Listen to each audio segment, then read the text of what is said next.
Hi everyone, do you remember your teacher saying that you must put units in your answers, otherwise you will lose marks? Now NASA, for a similar mistake, did not lose marks but it lost 327 million US dollars. Now this is what happened. NASA wanted to put a spacecraft around Mars to study its atmosphere and surface conditions, right? Now, to change the trajectory of the spacecraft, what they do is they eject small rockets in one direction so that from Newton's third law, the reaction of that force will make the spacecraft go in opposite direction. So it's something like if you are going this way and you want to go here, what you can do is take something and throw it this side. So the reaction of that force will make you go this way.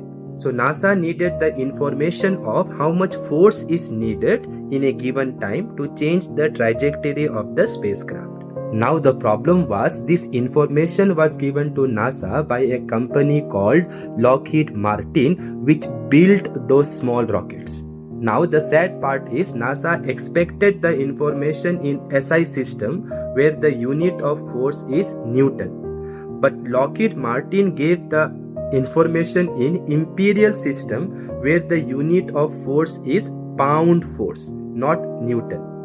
And 1 pound force is approximately 4.45 Newton. So 10 pound force will be 44.5 Newton and 100 pound force will be 445 Newton, right? Now let me give an example of what must have happened.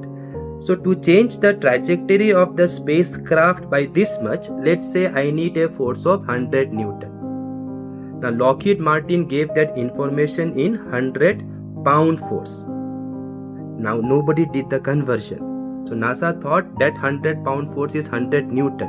But we know 100 pound force is actually 445 Newton. So NASA predicted that the change in trajectory will be this much.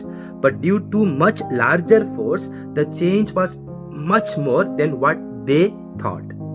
And with each passing moment, that error kept on building up, and NASA wanted to put the spacecraft at a safe height of 140 to 150 kilometers, but due to the much larger force, it reached much nearer to the surface of Earth, approximately 57 kilometers, and at that low altitude, the air resistance was so high that the spacecraft must have burnt into pieces. And therefore, next time, don't forget to put units in your answers.